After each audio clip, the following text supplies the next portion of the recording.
Oi, Boa noite, Pádua. Boa boa noite, noite. gente. Seja bem-vinda, Larissa. Vi também que a Dani Obrigada. entrou. Seja bem-vinda, Dani. Sejam todos muito bem-vindos. Vai estar conversando aqui eu e a Larissa sobre o papel dos médicos no tratamento da dependência química, né? Vai ser um papo bem descontraído, né? A gente está aqui principalmente para responder a pergunta de vocês, né? Então, se quiser já começar a perguntar aí, eu já vou anotando aqui alguma coisa, mas a gente vai esperar mais um pouquinho para começar a responder, tá bom?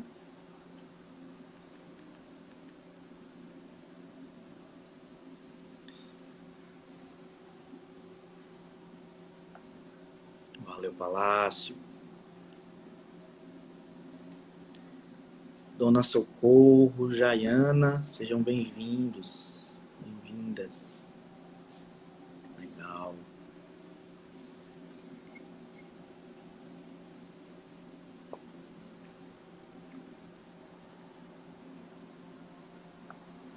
Pessoal, a gente meio que fez um script, né? Eu e a Larissa, a gente se reuniu para a gente, Isso. né, para se de repente não tivesse pergunta, a gente ia ter o plano B, né? Mas aqui a gente está para responder a pergunta de vocês sobre medicamentos, sobre tratamento, sobre a nossa relação com os outros profissionais, como é que funciona na casa. A Nayane entrou, seja bem-vinda. Cláudia.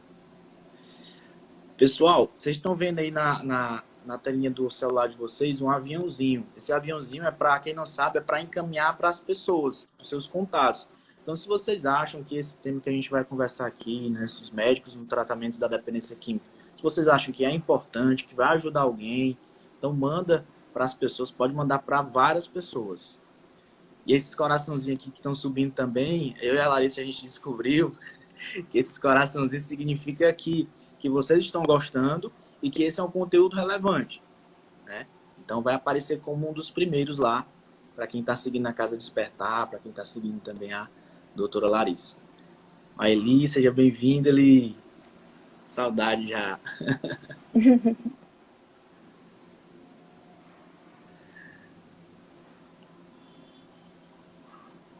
Eu entrei, pessoal, eu vou me apresentar, né, para vocês. O Jairim, bem-vindo.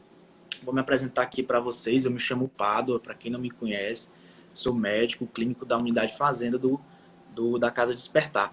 Eu entrei na família Despertar, vai fazer mais ou menos uns 4 meses, 4 a 5 meses, e a gente está aqui para somar. A Larissa chegou quando? Larissa quer se apresentar? Eu, pronto, gente. Meu nome é Larissa. Eu sou médica e formada na Unifor e sou psiquiatra. Fiz a residência no Hospital Universitário Walter Cantídio. Eu tô lá na unidade fazenda da Casa Despertar desde o final de 2018, mais ou menos. Bacana. Show. Eu sou o caçula lá, sou o novato. Eu também me formei na Unifor, pessoal. A gente não chegou a se conhecer, né, Larissa? Mas a gente já se viu por lá. Fala, Isso. Pierre. Boa noite, meu querido. Valeu, tamo junto. Bacana, bacana. Interessante agora ouvir o Pierre que o Pierre me chamou pra. A gente conversou pra eu começar a trabalhar na Casa Despertar. E ele disse assim: Pado, fica tranquilo, cara. Vai ser bem tranquilo. O trabalho do médico clínico é bem tranquilo. O pesado mesmo fica para psiquiatra e realmente é, né? Em, Pior que em, é mesmo. é, em dias normais. Aí, 1 mês ou 2 meses depois, começou o coronavírus. Aí eu penei. Porque aí passa pra mim, né? Aí teve bastante trabalho para você. Trabalhei um pouquinho a mais só. Mas foi muito bom. Porque também o Tauama, que é o nosso diretor clínico, né? Ele estava lá na unidade de Camará fazendo todas as modificações, também junto com o Pierre fez as modificações necessárias dentro da casa, né? Na fazenda. E para receber, né? A gente ficou um tempo sem receber residentes por causa dessa situação, era tudo muito novo, né? A cada semana mudava os protocolos, mudava as coisas, lockdown, tudo, Sim. né? Mudando muito rápido. E acabou que depois de algum tempo, talvez depois de 1 mês e meio, foi que começou, um mês e meio foi que começou mesmo a iniciar as internações, né? Começou lá no Camará as internações, mas tudo muito bem sincronizado, né? Tudo muito bem pensado. As pessoas entravam, Tauama, boa noite, Ramon também, sejam todos bem-vindos. E o Tauama, junto com a equipe lá, separava as pessoas que chegavam num quarto só. Tinha um quarto exatamente só para aquelas pessoas que estavam chegando, né? E aquelas que eram para voluntária, para quem não sabe, o Camará é involuntário e a unidade de fazenda ela é voluntária. E tinham alguns que era para ir para voluntária. Então eles só iam para voluntária depois de 14 dias. Depois de 14 dias sem apresentar sintomas, com sinais vitais bons, Isso. aí eles iam para a unidade de fazenda e ficavam junto no pátio lá com todos, né? Tudo muito bem sincronizado. Boa Ei, noite. Pado, é para aparecer para mim também, né? Quando a pessoa entra e fala alguma coisa, né? Eu acho que tá aparecendo alguma coisa para ti? Não, não sei Nada? se eu saio e entro de novo. Não sei, não tá Ah, eu não aparecendo. sei. Não sei lhe dizer. Deixa eu fazer um teste aqui para sair e voltar. Ah, vai fazer. Graça me perguntou qual é a minha especialidade. Graça, eu ainda não tenho especialidade. Eu trabalho como clínico geral, na verdade, eu ainda não tenho especialidade, mas eu já atuo na dependência química há 2 anos. Eu já trabalhei em outra clínica, né? E eu gosto muito dessa área, tô terminando agora uma pós-graduação em psiquiatria e futuramente também pretendo fazer alguma coisa mais específica ainda junto à psiquiatria. Obrigado pela pergunta. Valeu, Tauama. A Dani está perguntando aqui o que tem mudado na psiquiatria hoje, pois a maioria dos colegas, infelizmente, só sabem prescrever medicamentos em que os pacientes ficam dependentes. Vou esperar, Dani, a Larissa voltar, tá bom? Para te responder, tá certo? Jeane, seja bem-vinda. Aurismar, Carlos Herbert, bem-vindos. A gente vai estar batendo um papo aqui, pessoal. Se vocês já quiserem perguntar, fiquem à vontade que eu vou anotando aqui, tá bom? A doutora Larissa está entrando.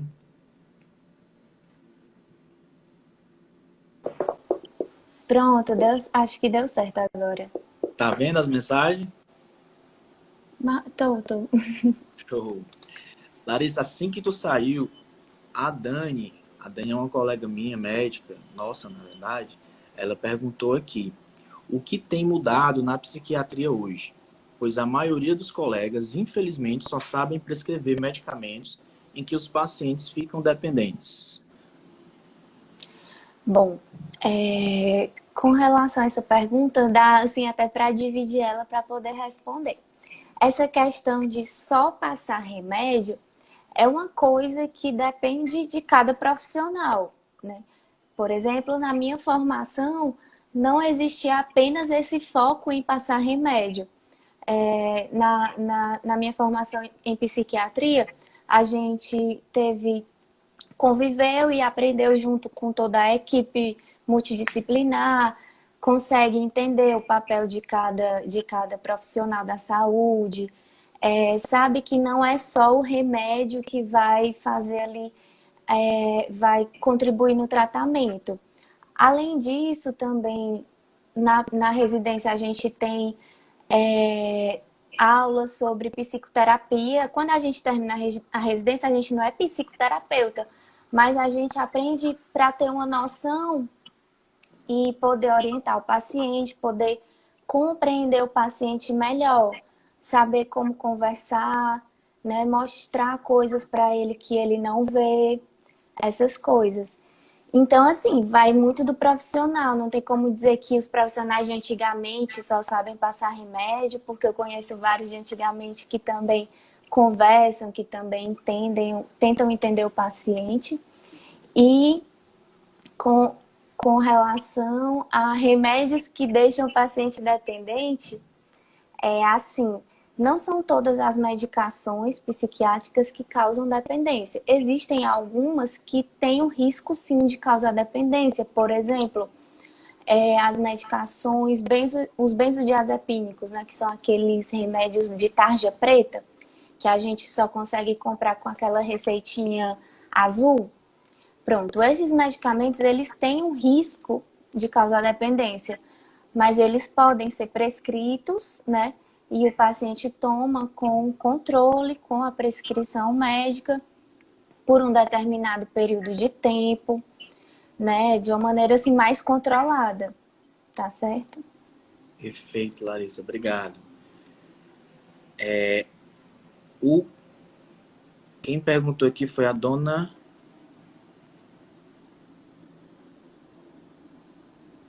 Foi a dona Ivone, através do Carlos, né? Ele pergunta, a dificuldade para avaliar os clientes nessa pandemia foi difícil?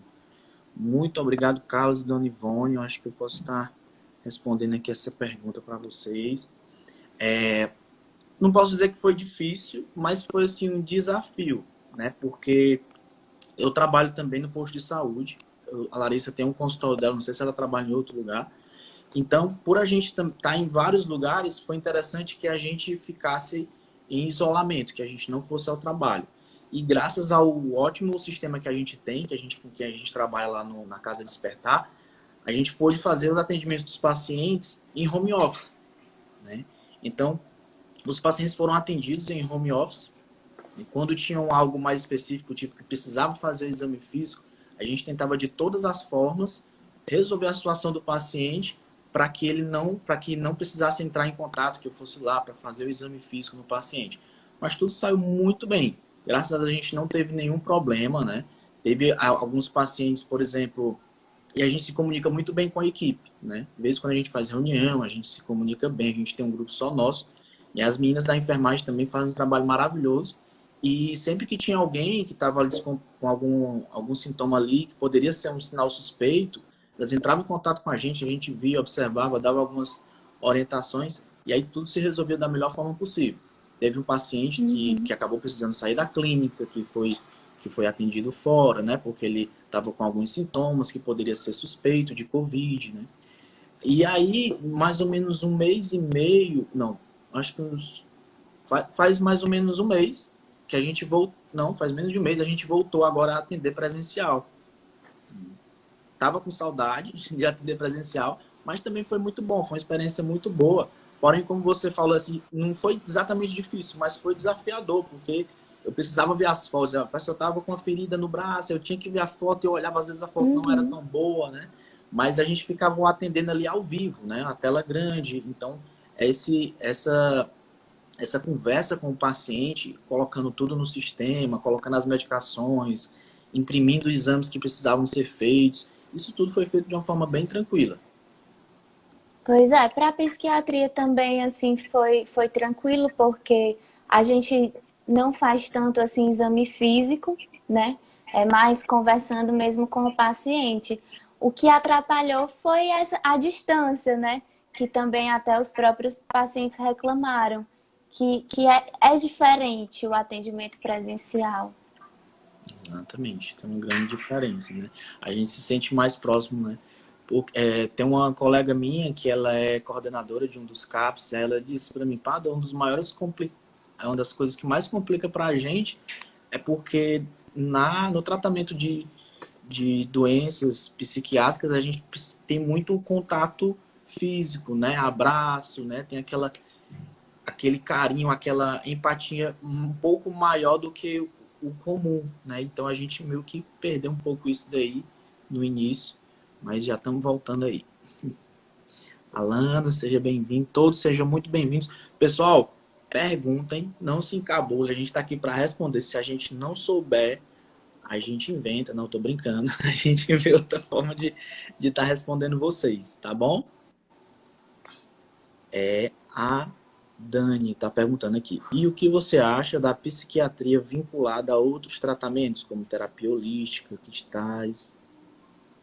Bom, eu Bacana. acho que, assim, eu não tenho experiência com esses outros tipos de terapia, mas eu acredito que se trazem bem-estar para o paciente, né?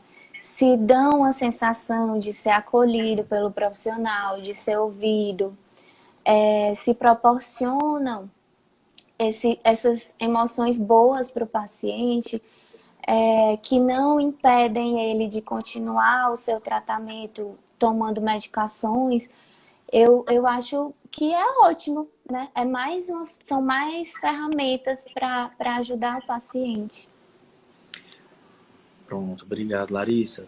Eu voltei aqui um pouco, porque como eu estava falando, me perdi. Sim, E a teve outra pergunta, não foi? pergunta também para você. Não sei se exatamente é uma pergunta, se é uma afirmação. Meu filho usa remédio controlado por 10 anos. Creio que ele é farmacodependente. Pronto. Primeiro, tem que saber qual é o remédio que ele toma, né? E qual foi o motivo. É importante a gente lembrar, assim, que muitos transtornos mentais são crônicos, né? Por exemplo, um transtorno depressivo recorrente, ou seja, a pessoa teve vários episódios depressivos ao longo da vida. Então, esse tipo de paciente geralmente usa remédio por bastante tempo, no caso, um antidepressivo. Então, por exemplo, se for um caso como esse, né? Isso não configura dependência da medicação, configura tratamento do seu transtorno, que é um tratamento que precisa ser prolongado, tá certo? Show. Valeu, Larissa. Ótima pergunta, né? Muito obrigado. Sejam todos bem-vindos quem está chegando. A Sandra está continuando aqui dizendo que ele nunca consegue fazer o desmame.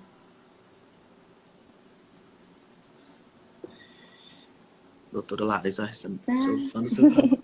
Obrigada, Tatiane. Pessoal, eu falei para algumas pessoas aqui no início, vou repetir aqui bem rápido. Se vocês acham que esse conteúdo que a gente está falando, se alguém tem alguma dúvida, se acha que tem outra pessoa que pode ter dúvida, clica no aviãozinho, manda essa live para aquela pessoa que você acha que pode estar ajudando, tá certo? E clica no coraçãozinho, você tá vendo o coraçãozinho subindo? Clica nesse coraçãozinho aí, que é sinal que é um conteúdo relevante e que vai aparecer mais à frente para quando a pessoa abrir o seu Instagram, tá certo? Tem mais perguntas, Dani? Pergunte, estamos aqui para responder.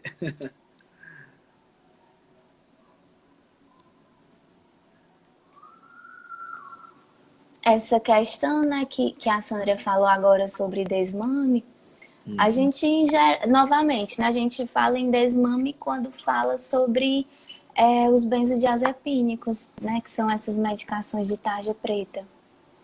Que aí a gente precisa ir retirando aos poucos, isso que a gente chama de desmame.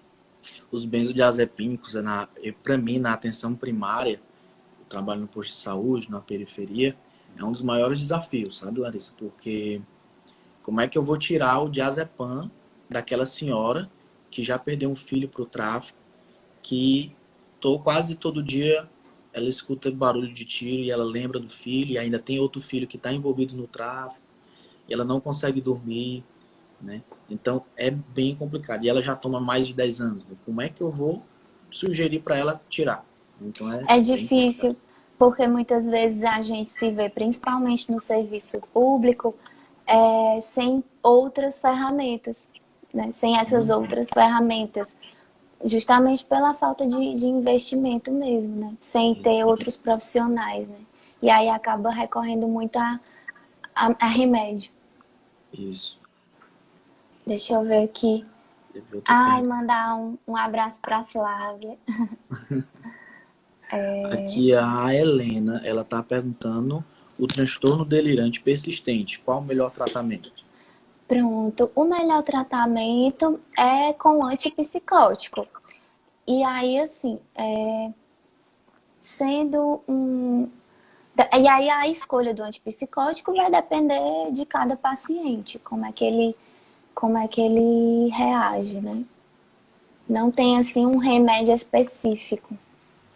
Larissa, dá exemplos aí de antipsicótico que algumas pessoas talvez não conheçam. Pronto. A gente pode usar, por exemplo, o haloperidol, a risperidona, quetiapina, olanzapina. São alguns exemplos. Show. E aqui a Lia tá perguntando, doutora Larissa, a atividade física e a alimentação podem auxiliar nesse processo de tratamento? Sim, com certeza, né? São uma das ferramentas para para tratar os transtornos mentais, porque elas melhoram a qualidade de vida, melhoram o bem-estar. Então, com certeza, a prática de atividade física ajuda bastante, né? Uma alimentação mais saudável também. São complementos. Show.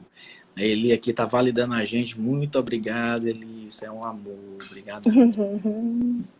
Um beijo para a Eli. Pessoal, assim que eu cheguei na Casa Despertar, eu fui recebido pela Eli, né, que é um profissional assim maravilhosa. Ela é pedra 90 mesmo.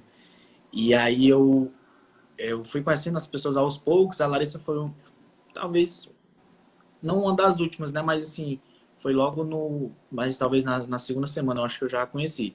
E antes de eu conhecer a Larissa, eu entrei no sistema e a gente tem acesso aos prontuários, às evoluções das pessoas, né? E aí quando eu vi a evolução da Larissa, eu disse, meu Deus do céu, não preciso mais ficar aqui não, porque ela fala a evolução, eu posso dizer que acadêmica, né, Larissa?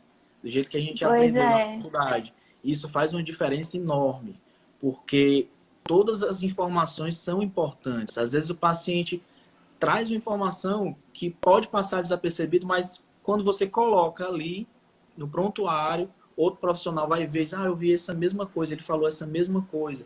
E aí pode fazer uma diferença enorme, né? Não só para os médicos, mas como para os terapeutas que também estão vendo ali o prontuário, para o psicólogo, né? Então Isso. eu sou fãzaço da Larissa também. E fica o registro completo para mim também, né? Para quando eu precisar revisitar e tudo. Exatamente. Aí o Leal tá perguntando aqui, além do tarja preta, esses remédios de controle especial também causam dependência? Bom, alguns podem levar a uma situação de abuso, certo?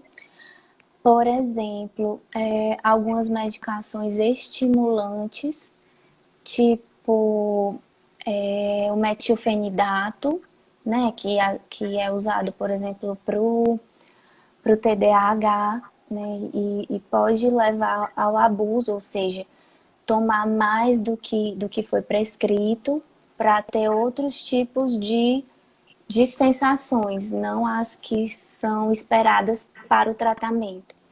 Também a gente vê um pouco os casos de abuso de outras medicações para dormir, por exemplo, o Zolpidem, e que tá, assim, tem sido até um pouquinho comum isso. Ótimo, Larissa. A Diana tá perguntando aqui pra gente, Diana, minha amiga. Às vezes, a falta de outros tratamentos acessíveis levam os profissionais a prescrever medicamentos, mas há vários tipos de tratamentos terapêuticos. O que você acha, doutora? Com certeza, existem vários pacientes assim que eu atendo no consultório e que eu não prescrevo remédio. Acontece, não é aquilo que ele está precisando, né? Algumas vezes ele precisa mais conversar, entender o que é que está acontecendo com ele. Pode se beneficiar das terapias complementares também, não só psicoterapia, mas muita gente se beneficia de, por exemplo, auriculoterapia, né? Então, assim, não é só remédio mesmo. Exatamente, tem muitas terapias, né? Muitas coisas, principalmente a terapia cognitiva comportamental, né? É uma das mais utilizadas, né? Ontem, não, antes de ontem teve a live com o Tauama e com a Ângela, né? Ângela é psicóloga lá do Camará e, pô, aprendi pra caramba, muito mesmo. Inclusive tá Sim, gravado, se o pessoal quiser ir lá, gostei muito mesmo, informações assim importantíssimas de vários tipos de terapia que eu não conhecia, né? Basicamente a gente fala mais da TCC, né? De psicoeducação, né? Inclusive, eu estava até dando uma olhada assim, porque eu não gosto muito de passar medicação. Eu procuro conversar com o paciente para ver se dá para, de alguma forma, não passar medicação para ele, né? Mas tem uns que realmente eles precisam de medicação, né? Principalmente uhum, quando se fala em dependência química, porque a dependência química, ela não vem só a dependência química, vem vários transtornos, né? Que é ansiedade, depressão, outros com toque, né? pois é. Esquizofrenia, que é bem desafiador, né? Às vezes transtorno bipolar. E além de essas comorbidades psiquiátricas, né, que a gente chama, esses outros transtornos que acompanham a dependência química, né, existem também as próprias dificuldades do paciente, né, como indivíduo mesmo. As dificuldades de lidar com frustrações, né, de lidar com problemas, de expressar suas emoções, de compreender as emoções das outras pessoas. Então, são Exato. coisas que os remédios, infelizmente, eles não mudam, né? E aí a importância de estar sempre sendo acompanhado por um psiquiatra também. Eu acredito que principalmente na esquizofrenia, porque algumas medicações podem deixar a pessoa menos comunicativa ainda, né? Do que o normal. Então tem que estar sempre balanceando ali a dose ideal, né? Isso aí é muito importante. Teve outra. A dona Rita aqui falando, que é a mãe do Rony. Seja bem-vinda, dona Rita. Diana, todos os métodos terapêuticos. O Carlos Herbert perguntou aqui: doutor Pablo ou doutora Larissa, acham de acordo que se o paciente tomava algum tipo de vitamina passado por um psiquiatra aqui fora, quando chega na clínica involuntária, por que não pode continuar tomando? Acho que eu posso estar respondendo isso, seu Herbert. Não é, eu não sei qual a conduta que o médico vai vir a ter. Eu trabalho na voluntária. O outro médico que trabalha na involuntária é o doutor Davi. E, daqui dando um exemplo, né, o Cogmax. É a dona Ivone que está perguntando. O Cogmax, ele é uma ótima vitamina. Né? Uma vitamina que ela tem compostos que são pessoalmente voltados para o sistema nervoso central. Né? Mas alguns profissionais, eu sou um exemplo desses, eu não gosto tanto de vitamina. Eu acredito assim, que a vitamina é para aquela pessoa que não está conseguindo se alimentar direito. E eu conheço a alimentação da Casa Despertar, gosto muito de almoçar lá, e sempre tem verduras, variedades de frutas. Todo dia depois do almoço tem laranja para o pessoal, né? Foi trocado doce pela laranja. Então, quanto maior a variedade de alimentos, principalmente frutas, verduras, leguminosas, né, que são vagem, né, que é também tem o feijão. Então, quanto maior a variedade, melhor. Uma medicação como essa, uma vitamina, seria bom para a pessoa quando ela está sob o uso de substâncias, que aí ela não está se alimentando direito, talvez não tenha fome, e aí ela, de repente, ela pode estar usando essa medicação. Mas a partir do momento que ela entra na clínica, não necessariamente ela precisa dessa medicação. Normalmente eu passo para idosos que não estão se alimentando bem. Normalmente o idoso pode chegar um momento que ele não tem tanto apetite. Então, talvez seja interessante que ele use dessas vitaminas. Acontece também do paciente alcoolista. Então, o alcoolista ele tem uma grande deficiência de vitamina, principalmente vitamina B, né? Vitamina C também. E aí, quando ele entra, é interessante a gente fazer uma reposição de vitamina um pouco mais incisiva, um pouco mais forte. Mas depois eu costumo tirar. Aí depende da conduta de cada médico. Tomar o Cogmax ou não, eu acredito que não vai fazer uma grande diferença no tratamento da dependência química dele. Né? Teve mais alguma pergunta que eu não vi, Larissa? Não. Acho que não. Isso, exatamente. É para esquecimento, mas ele não tem.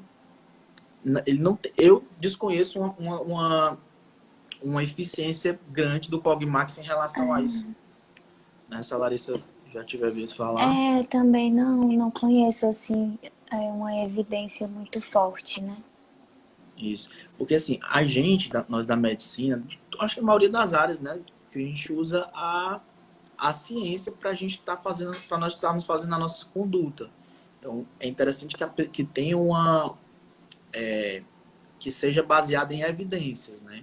Às vezes a gente vê a propaganda na televisão, a propaganda no Instagram, e depois esse medicamento aqui ele vai voltar à minha memória por completo. Não necessariamente. Precisa de estudo, né? E não é uma coisa assim que tão rápido da noite pro dia, né? Muito obrigado, dona Ivone. Ivone sempre participando aqui das nossas lives. Estou acompanhando. Seja bem-vinda, Jona Lima. Pessoal, perguntem, a gente está aqui para responder vocês. Aproveite, né? Todo dia que você tem os médicos aqui, os dois juntos. Carla, seja bem-vinda, Carla. A outra ocasião, né, que a gente tá presente na Despertar e disponível, né, para as famílias e tudo, são nas visitas, né, que acontecem dia de sábado. E aí a gente tá lá para poder conversar com as famílias, tirar dúvidas, conversar sobre o paciente. Isso.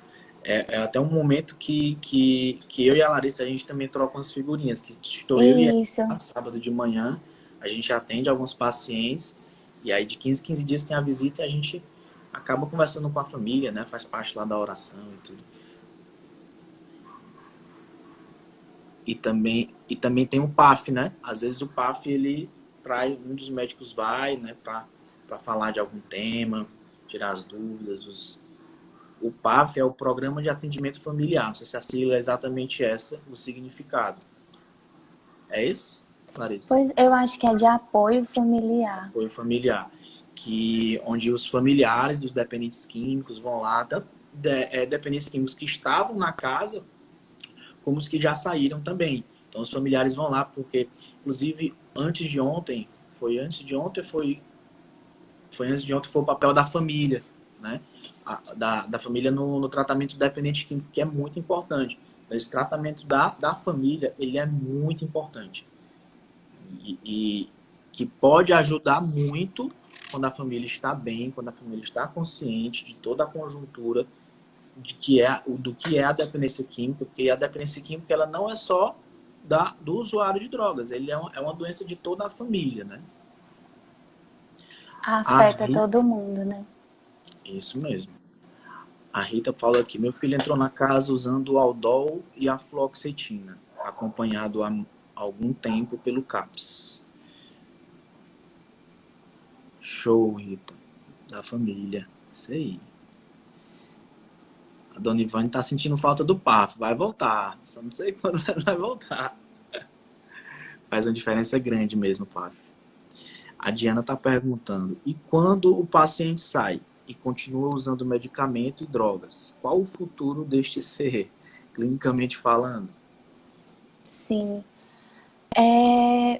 Quer dizer assim, ele sai da clínica e recai, né? Recai no uso, mas continua usando os medicamentos. Bom, depende.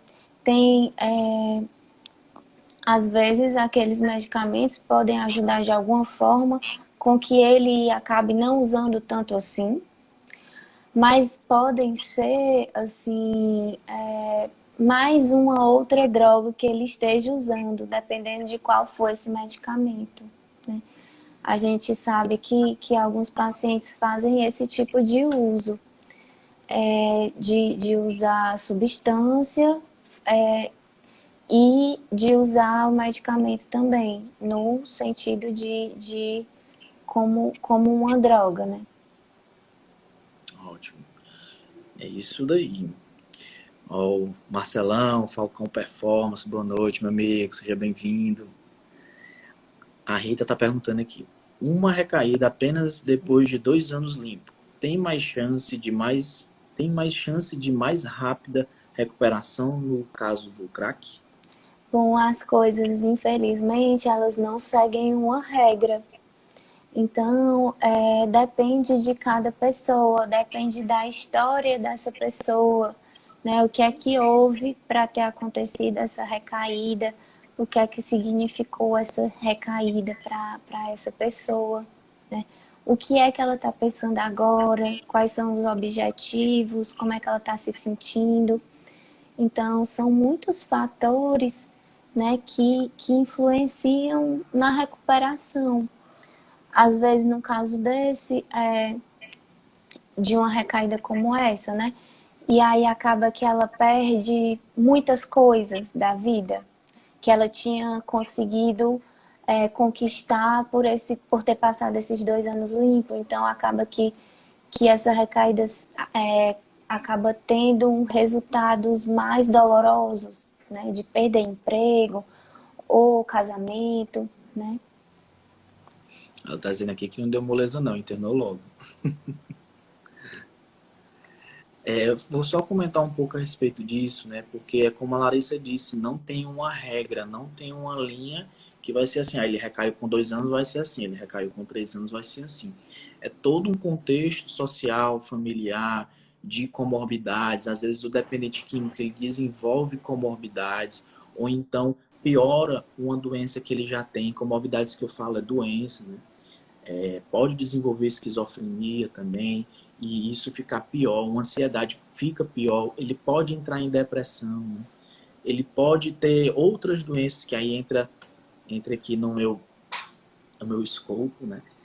Ele pode desenvolver enfisema pulmonar, né? Acontece muito com os dependentes de álcool, que a maioria dos dependentes, a maioria não, uma parte dos dependentes de álcool decidem permanecer limpos, parar de usar, depois que descobre, por exemplo, uma cirrose, né? Depois de um acidente de carro, acontece uma coisa que dá um estalo, que é o que a gente chama de despertar espiritual. Então, dá um despertar e diz, poxa, eu acho que não dá mais para mim. Então, isso vai muito da pessoa, do que ela está vivendo, de que nível de compreensão ela está tendo a respeito da doença dela, a respeito do mundo como um todo, né? Como ela se vê e como ela vê o mundo, né? Deixa eu ver aqui. Leal falou assim: e não é perigoso misturar as drogas, medicamentos com as outras drogas?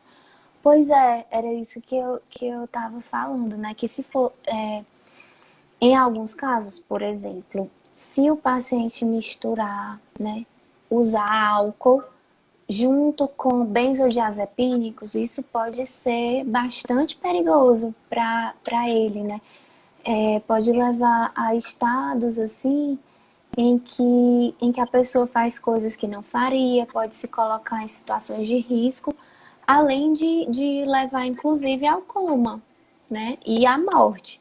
Então, assim, é uma combinação perigosa, né? Usar um benzodiazepínico, que é a droga remédio, como você falou, e usar a bebida, que é a droga, né? Ótimo, Larissa. O Luiz Carlos está perguntando aqui. O residente saiu agora tomando um alprazolam. Como faço para fazer a retirada da medicação, que no caso é o desmame? E com quanto tempo faço essa retirada? Pronto, essa pergunta é interessante porque, assim, eu sempre oriento os pacientes para, assim, primeiro eu sempre tento fazer o desmame dos pacientes antes de eles irem de alta.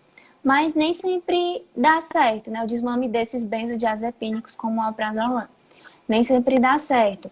Então, o que em geral, eu costumo recomendar como fazer esse desmame, né? Quando sair. Se não, eu oriento sempre a marcar uma consulta depois que sair da internação, porque muitos pacientes simplesmente abandonam o tratamento, né? Param de tomar todos os remédios de uma vez e não continuam seguindo aquilo, né? Que tinha sido o combinado e pode levar a efeitos indesejados, né? Então, a orientação, assim, nesse caso, né, que já que não foi dito como fazer isso, enquanto o paciente estava internado, o ideal é que marque um atendimento mesmo. E veja se é a época, né, de retirar ou não. Tem que ser tudo muito bem pensado, né? Acordado junto com o paciente e o psiquiatra. Muito bom. A dona Rita aqui está falando que perdeu moto, celular, trabalho, teve uma leve esquizofrenia e depressão. Há algum tempo, desde 2015, tomou Aldol. É isso, né, dona Rita? É uma doença que ela é perigosa, né? Ela é sedutora no início, depois vai ficando cada vez mais grave. E, infelizmente, o dependente acaba tendo essas perdas, né? Mas o importante é que tem tratamento, existe sim, e a gente está aqui para ajudar, tá bom? Pode contar com a gente. O Guga está aqui falando histórico familiar de problemas psicológicos. É um dado importante para encontrar o problema da pessoa em questão? Pronto. É importante porque uma das causas, né, dos transtornos mentais, ela é genética, né? E aí esse dado é bem relevante, né? Saber se na família tem pessoas que têm problemas com o uso de substâncias. Além disso, né, não só a genética, mas também viver num ambiente, né, que tem alguém com problema com o uso de substâncias é bastante marcante, né, para uma criança, para um adolescente, e pode influenciar sim. Bacana. Esse despertar, o Carlos, na verdade é a Dona Ivone, né, que está perguntando. Esse despertar espiritual é esperado por todas as famílias e acredito que pelos adultos também, com certeza. Não só relacionado à dependência química, né, mas a respeito de tudo aquilo que que a pessoa está vivendo, né? A gente está focando aqui na dependência química, mas tem pessoas que vivem uma rotina. Vamos trazer para os familiares, né? Os familiares dependentes químicos vivem uma rotina que eles acreditam que aquilo é o normal, que aquilo é o comum, porque eles aprenderam desde jovens a viver daquela forma e de repente acontece uma coisa. O seu filho começa a usar drogas, começa a se envolver com outras coisas, ou então acontece outra coisa relacionada com ele mesmo, e aí pode ser que o familiar tenha esse despertar. E aí o nosso papel da despertar, da casa despertar, é estar fazendo tentando conduzir a pessoa a encontrar o seu caminho. Não necessariamente ter um despertar, porque a gente não tem um controle sobre isso, mas encontrar esse caminho, né? Por isso que nós, os médicos, a gente fica sempre entrando em contato com os terapeutas, com os monitores, os psicólogos, a equipe de enfermagem, né? Para a gente encontrar, ver onde é que está tendo uma falha, onde é que a gente pode melhorar, como é que fulano está com a família, como é que está a cabeça dele, como é que está a alimentação dele, está praticando atividade física. Então a gente tenta da melhor forma possível, sim, sem abafar muito, sem ele se sentir muito sobrecarregado, né? Sem ele se sentir preso, né? Da melhor forma possível, para que ele se desenvolva, né? E ali a gente vai conduzindo a ele ter umas rotinas diárias bem mais saudáveis, né? O, o Dário aqui fala, Dário, boa noite, meu amigo. Palácio. Palácio, lembrando Sim, aí que a gente tem o tratamento. pós-tratamento, né, que funciona assim, depois que o paciente sai da internação, ele pode continuar sendo acompanhado por aqueles mesmos profissionais que ele já formou um vínculo durante o período de internação. Então, ele pode marcar consulta com o psiquiatra, pode continuar acompanhamento psicológico com o mesmo ou mesma, né, psicólogo que estava acompanhando na internação. Inclusive, continua com acompanhamento também com conselheiro, independência química. Então, Exato. é uma coisa que a gente frisa bastante, assim, porque é muito comum o paciente achar que, pronto, passei pela internação, resolvi todos os problemas da minha vida, né? Agora estou 100% perfeito. Infelizmente, não é assim. A internação é um passo da recuperação para muitas pessoas, né? Então, e depois de sair da internação, é preciso continuar trabalhando isso, trabalhando para essa recuperação, né? Através dos atendimentos, também outras coisas que são importantes, né? Os grupos de mútua ajuda, que a gente fala bastante, que agora está um pouco prejudicado por causa da pandemia, né? Tipo a AA e o NA, mas que também oferecem bastante ajuda. É isso daí. É importante a pessoa que saiu da internação que ela desenvolva uma estratégia junto com a equipe terapêutica para permanecer limpo, né? Para mudar os seus hábitos, né? Fazer coisas diferentes que lhe dê prazer também, né? Principalmente. A Dona Leal, né? É mulher, eu falei mais na frente pensando que era do sexo masculino, ela Ah, me corrigiu. Doutora Larissa, se o paciente quando está internado, tomando vários medicamentos, quando sai se parar de tomar bruscamente os medicamentos, existe a possibilidade de recaídas por causa dessa atitude de Pronto. interromper? Existe, porque assim, a gente passa remédio, por exemplo, para tratar sintomas de fissura, que é aquela vontade intensa de usar substância. A gente passa remédio para melhorar, né, os transtornos mentais associados, né? Tipo, no caso, se a pessoa tiver depressão e está fazendo seu tratamento com o antidepressivo, né? E aí ela para de tomar esses remédios, ela pode voltar a ter os sintomas depressivos e o uso fazer parte disso, né? Ter aqueles pensamentos de querer morrer, né? De tentar suicídio, inclusive, devido à depressão, à tristeza, e acabar usando, recaindo a droga nesse sentido de autodestrutividade, sabe? Também no caso que eu falei primeiro, né, da fissura. Então, se o paciente estava conseguindo ali se segurar, né, segurar sua fissura, sua vontade de usar com a medicação, se ele suspende essa medicação, sim, é possível que ele volte a ter vontade e não tenha mais digamos, esse freio para não recair. Exatamente. É isso. É exatamente isso que a Larissa falou em relação ao freio, né? Porque é do adicto, daquele paciente que tem problema com dependência química, a impulsividade. Então ele pensa em usar a droga e de repente ele já está usando. E as medicações elas fazem isso, elas dão um freio, né? Dão uma estabilizada ali no humor, ele fica mais tranquilo, não fica com aqueles pensamentos tão acelerados que é típico do dependente químico, né? E aí, quando ele interrompe bruscamente a medicação, achando que tá bom, é como o Pierre falou ontem, né? O chá de já tô bom, achando que tá bom e pronto, não preciso mais da medicação, aí ele pode acabar recaindo, né? Porque ele acaba entrando naquele ciclo de pensamentos acelerados, impulsivos, começa a gerar insatisfação a respeito da vida, a respeito de tudo, e aí basta uma Por, fagulha.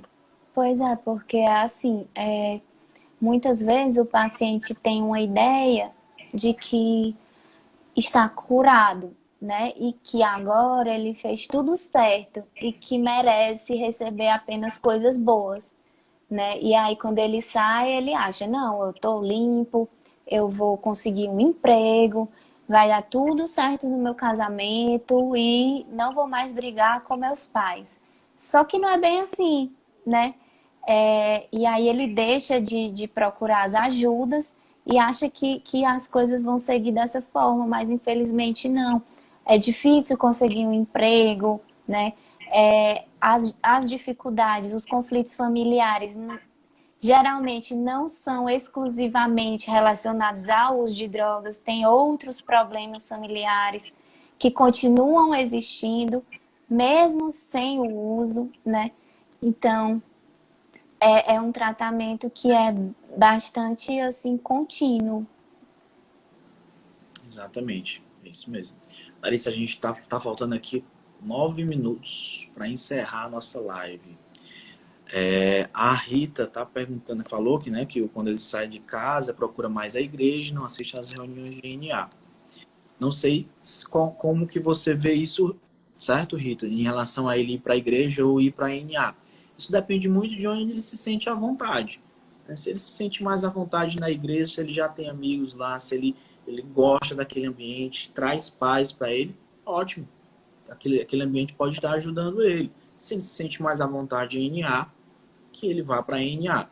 O ideal seria o NA, porque lá ele tem pessoas que tiveram o mesmo problema que ele, né? Que estão passando pelas mesmas dificuldades, que já estão há um bom tempo limpo, né?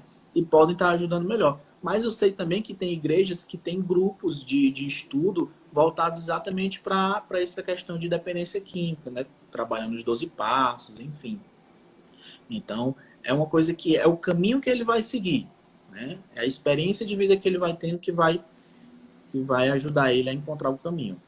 Ela está perguntando aqui se é aconselhável mudar de casa. O que você acha, Larissa? Bom, depende muito de cada caso, né? Porque, assim, alguns pacientes, né, têm uma maior dificuldade de morar ali, de conviver, de passar por locais em que ele relaciona o seu uso de substâncias, né? Então depende do grau, do quanto isso incomoda ele, né? Do quanto isso prejudica a pessoa. Isso. A dona Ivone está perguntando, o meu está praticamente sem medicamentos. Isso é ruim? Pois é, Ivone, assim, se ele tiver praticamente sem medicamentos por prescrição médica, porque ele está sendo avaliado, está sendo acompanhado, e essa foi a decisão, eu acho que é uma coisa, na verdade, boa, né? Se ele está bem, é uma coisa boa. Exatamente. Tem pacientes que não precisam de medicação nenhuma. Às vezes, logo no início, né, do tratamento, eles nem precisam de medicação. Estão conscientes, estão sabendo o que é que precisa ser feito, estão com aquele real desejo de não mais voltar a usar. Então, é todo um trabalho que é feito. Não é, mais uma vez, não é uma receita de bolo, não existe uma fórmula matemática para adicção, né? É todo um trabalho que é feito e cada pessoa é um verdadeiro universo, né? Uhum. Aqui a Vivi tá agradecendo. Obrigado, Vivi. Obrigado, Nádia. Show. A Paula aqui tá perguntando, minha amiga, existe alguma diferença da dependência química feminina para a masculina? Existe, Bom, né? vai, Mas fazer o vai ter quê? até uma live, né, sobre isso. Vai ter ainda, né, com a Lívia. Eu, É, vai ser eu amanhã. não, Eu nem quero dar spoiler sobre isso. Eu acho que vale a pena conferir a live de amanhã. É, vai ser muito bom. Porque, assim, tem uma diferença, né? Vou só falar um pouco aqui, porque eu já trabalhei, né, em clínica que é mista também. A unidade de fazenda era mista, agora é só masculina. E normalmente as mulheres costumam gerar uma demanda maior para a equipe, né? E, e precisa de um tratamento diferente. É importante e demais isso que a Despertar está fazendo em abrir agora a unidade feminina, né? Que são mulheres cuidando de mulheres, sabendo exato. É um outro universo completamente diferente dos homens, né?